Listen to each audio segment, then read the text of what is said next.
As you can hear from my voice, it's not quite 100%, but I simply couldn't stay away any longer.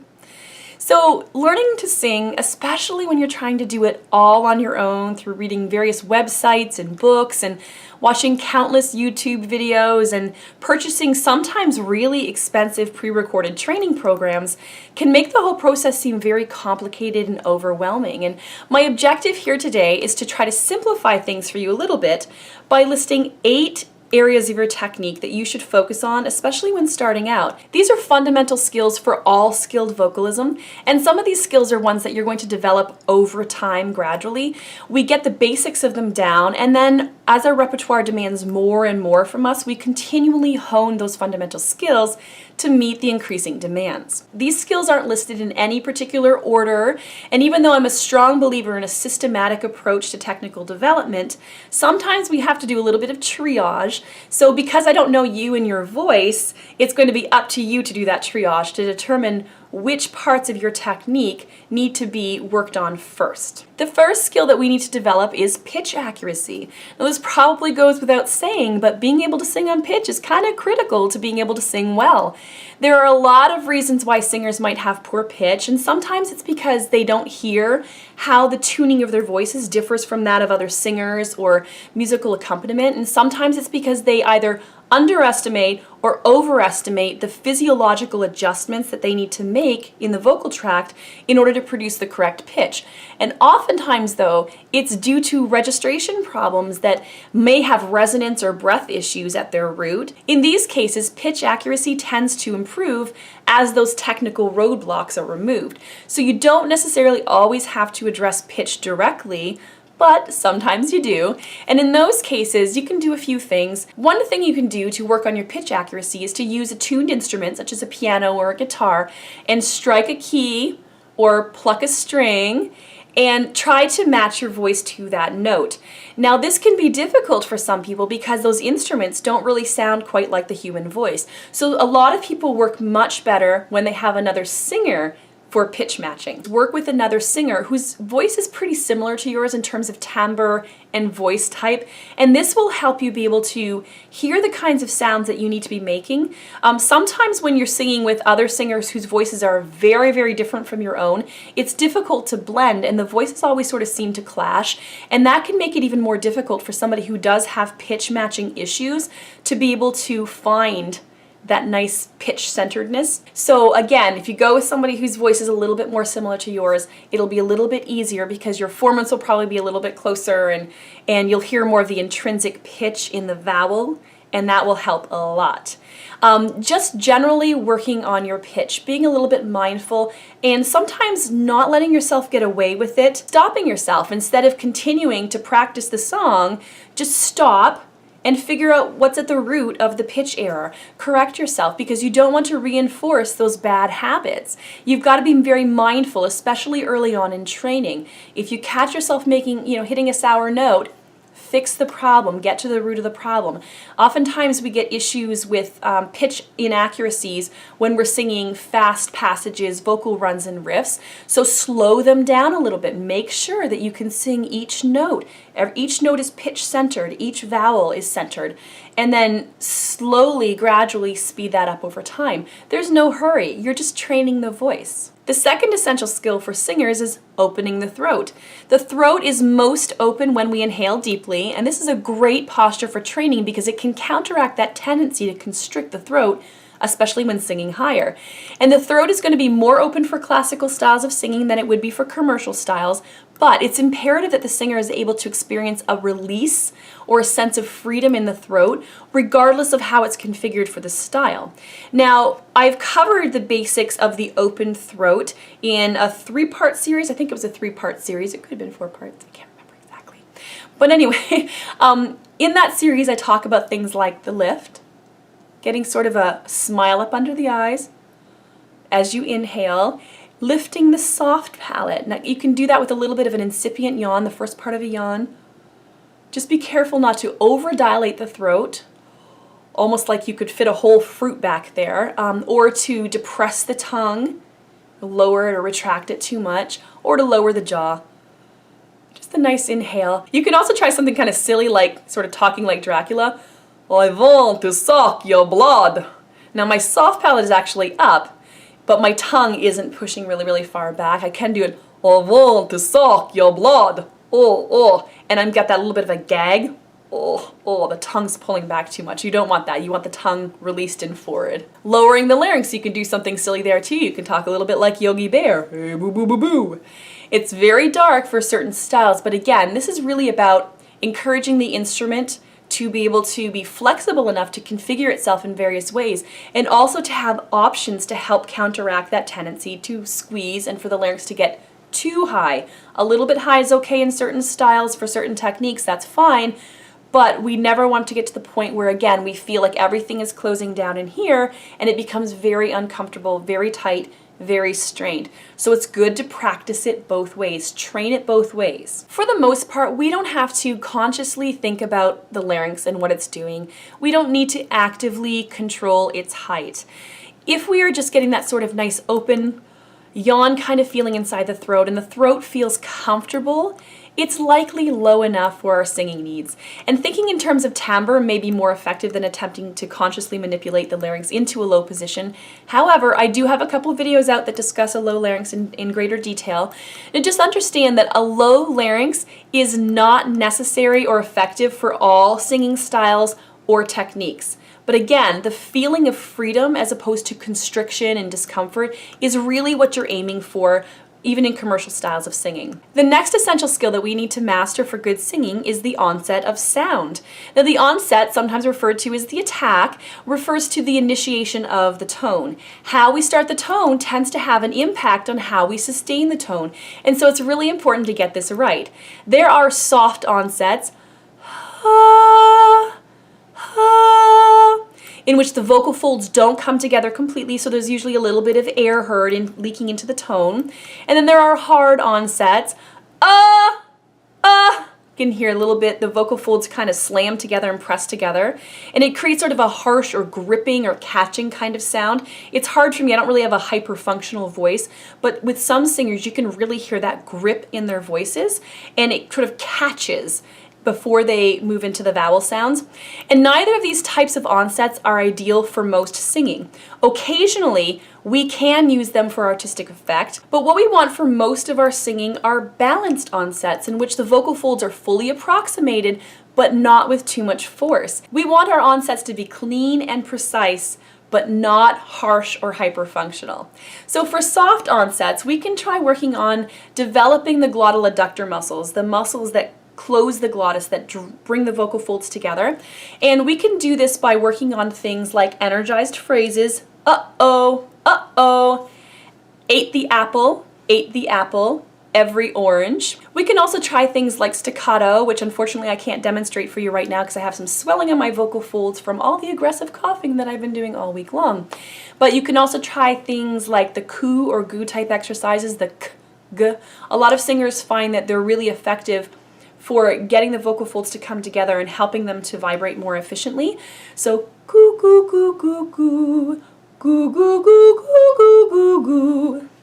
Yeah, can't sing it. For hard onsets, we can try Vernard's imaginary H. So the way that I teach it is we start with an actual H.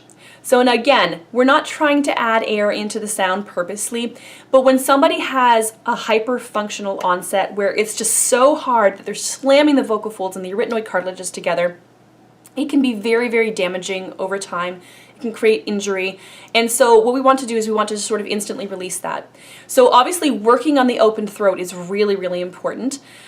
So just getting a nice openness in the throat before you initiate the tone is going to be really helpful, because if you start from a place where the throat is closed, it's going to be that much more tempting for them to kind of just slam together. So the imaginary H, as I teach it, starts out with an actual H at the onset.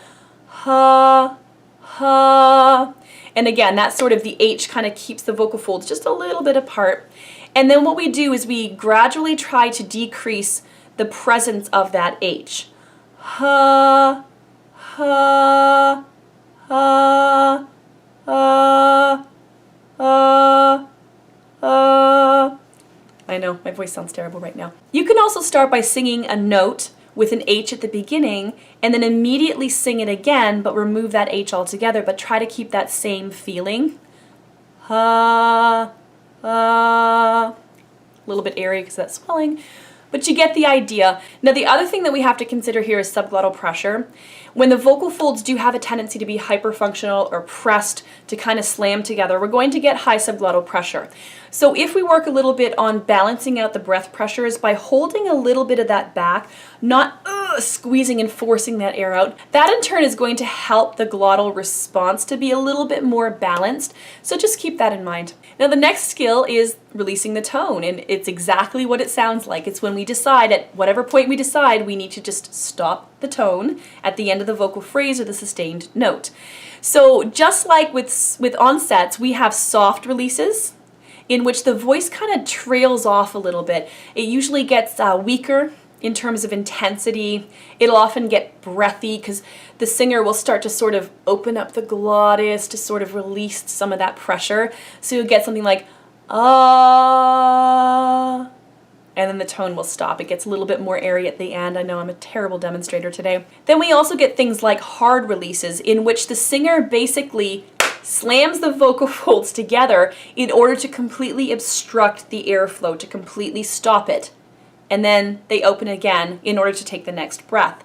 This can be a very dangerous way of stopping the sound as well. And sometimes you can hear, I'm not really singing with enough intensity right now, but you can actually hear a little bit of a gripping or catching or almost like a grunt-like sound. When I try to close it like that, you can hear that a little bit of a grunt.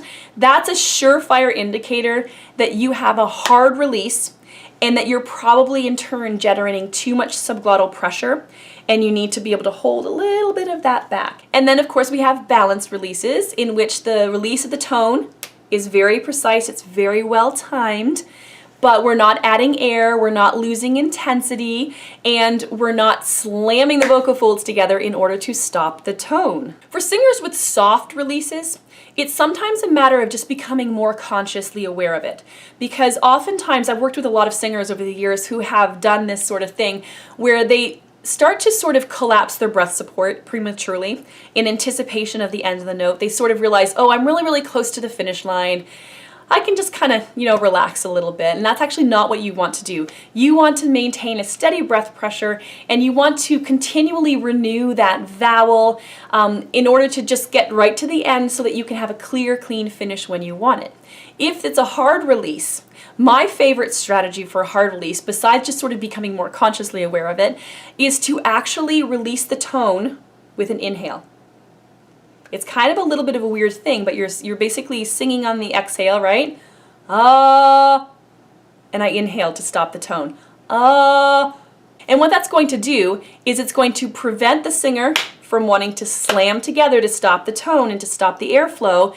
And it's also going to prepare the vocal tract, because now it's going to be starting the next tone on a nice open inhale posture. Vowel definition is also a very critical skill for singers. Now what we want to achieve is a pure vowel. And by vowel purity, I am not referring to speech language values or to what are often referred to as the pure Italian vowels, so called because they're pure monophthongs and they don't change how they're formed mid-vowel. Now I am talking about a vowel that's shaped and tuned optimally for the pitch that you're singing so that your resonance has a good balance and focus, which will contribute to the efficiency of the vocal fold vibration. And this doesn't mean that you can't choose to shade your vowels differently from how you do in speech. I'm not just referring to vowel modification, but also consciously sort of choosing to sing the vowel in a little bit of a different way or to color the vowel a certain way for artistic effect. And as you'll come to find out soon enough, you will need to make some adjustments or modifications to your vowels. But all vowels have something called intrinsic pitch. And that has to do with their resonance frequencies, the formants. And when we find the center of that intrinsic pitch, the vowel has a strong resonance and very clear focus.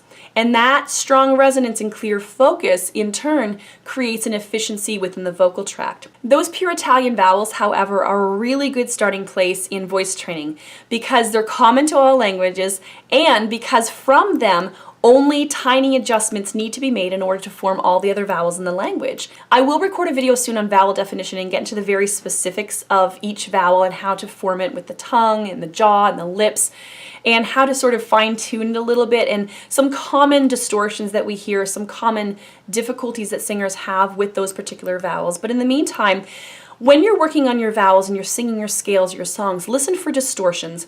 Record yourself, ask for advice. Have somebody who has a really good critical ear, a singing teacher or a friend who sings maybe, and have that person really sort of analyze your vowels. Again, it doesn't mean that you can't color your vowels in a specific way, but the vowels should be fairly clear and resonant, and it should feel unobstructed, especially when we introduce consonants, when we're singing songs. If the consonants are kind of tripping you up and they're sort of muddying the resonance or interfering with the freedom of the vowel, that's something that you probably need to address. Now, you have probably heard this about everywhere, but the breath is vital to singing. There are a lot of different ideas on how to support the tone and nearly as many strategies for doing so. Breathing requires a lot more focus when you're first starting out, and I have a video that discusses postural conditions for effective breathing and how to inhale. I'm working on getting part 2 out soon, in which I'll discuss generating and managing subglottal pressures, as well as the actual role of the diaphragm in singing. There's a lot of confusion about that. We'll get to that later. But in the meantime, I will give you a few pointers. What we want to do is create an efficient and strong support structure. You don't want to start with everything that's happening up here, the articulation, what's happening here in the glottal level. We want to start and form a good foundation with the breath support system and build our technique up from there. So basically, we want to sort of breathe low and slow into the body rather than high and gasping or fast. Obviously, we don't always have time to take a slow breath, and I'm not talking about that per se, but I'm talking about a breath that is calm and not panicked, even when we have to take it quickly, when the music doesn't afford us to take a slow breath. When we are training, if you have difficulties with your breath support, if you have difficulties getting that breath low, take a little bit of an extra pause when you're singing scales and vocal exercises or even vocal phrases in a song. Don't worry about the musical composition. Take a little bit more of a pause. Finish your vocal phrase or the scale, and then just take that pause, recalibrate, think of what you need to do, focus on the breath, and then go on to sing the next phrase or the scale in the next key. When we take those high gasping kind of breath of exhaustion or desperate kind of breaths, that will tend to compromise glottal function. So that higher breathing tends to also equal shallow breathing, and although not all singing tasks require a lot of air, and we don't necessarily need to breathe deeply for everything, we know that in commercial styles, especially things like belting, we don't need as deep a breath as we need for something like classical singing. But it's still a good practice to learn to take that breath down lower and to kind of take it in a calmer, more efficient manner. Having control over the breath not only means having a steadier tone, but also being able to control subglottal pressures and in turn our dynamics. That means that you're going to have a lot more artistic control in your singing. Registration is one of those skills that a lot of singers are very, very focused on, with good reason. If you don't have good registration, you're very limited in terms of your range. Now, I don't want to talk too much today about registration because I'm worried that it will create a little bit of an imbalance in your focus. Oftentimes, registration improves merely through balancing out the other aspects of technique, including onset, breath, and resonance or vowel. We need to encourage laryngeal flexibility so that we don't get stuck or locked in one mechanism of the voice or another. We also need to make graduated adjustments on each note of the scale, and this way the voice operates a little bit more like an automatic transmission. That's ultimately our goal, right? No breaks, no flips, unless, of course, we're doing so intentionally for artistic effect. Now, this doesn't mean that we have to bridge during performances, but we should train this flexibility. Not only will it give us more options and greater range, but it will help us find an optimal balance when we're singing in a high chest mix or belting so that we aren't dragging up too much vocal weight for the pitch. Now with registration, there's an interplay of the breath, laryngeal response, and supraglottal shaping or tuning. And we have to address registration by looking at all of these components of the vocal apparatus, all of them together. We can't just address them one by one in isolation. When we do, we get sort of a segmented scale. We get sort of a compartmentalized technique, and that tends not to be very effective. So to encourage this kind of flexibility, we can sing something like sirens. Woo! My range is coming back a little bit, slowly, day by day. When we do that, we're basically just encouraging the voice to kind of move through the registers very flexibly and freely. We can also use lip rolls, tongue trills for the same kind of effect. Not so well done with that one, but that's also going to kind of encourage that sort of thinner edge function of the vocal folds and again get the voice just sort of moving. NGs are also really, really good for helping to kind of bridge the registers, just singing any kind of scale on that NG sound. I have a video that talks a little bit more specifically about how to properly form the NG.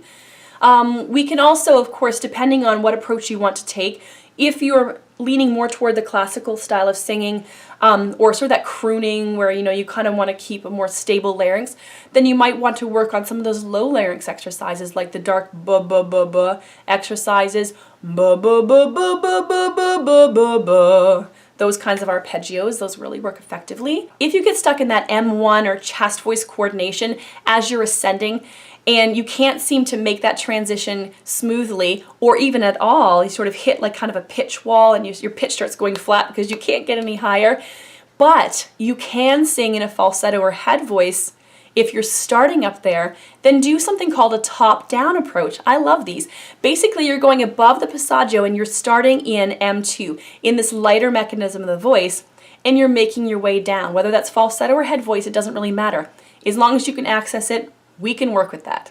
So you can try something like ming, ming, ming, ming, ming, ming, ming, ming, and then make your way back down and start to sort of move more into chest. Now, if you're not wanting to bridge at all and you want to stay in chest or a chest mix, you still have to learn how to stay in that lower mechanism as you move higher without straining, without getting too thick in your production.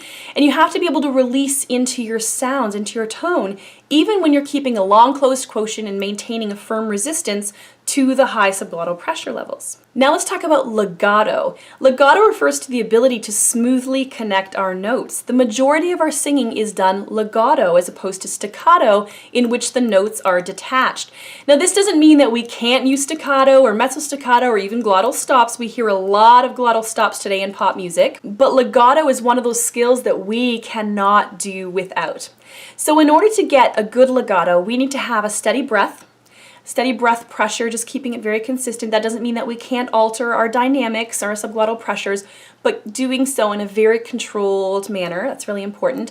Not allowing our consonants to get in the way and obstruct the airflow. What we want to create is a sort of sense of continuous flow with the voice, as though it's sort of like surfing very fluidly on a wave. It's the sense that even though the consonants are there, at no point do they really significantly interrupt that flow of the voice or of the breath. Now, of course, there are some other skills that we need in order to be able to sing everything that we want to sing. Agility, for example, that's the ability of the voice to be able to move very rapidly and precisely between notes.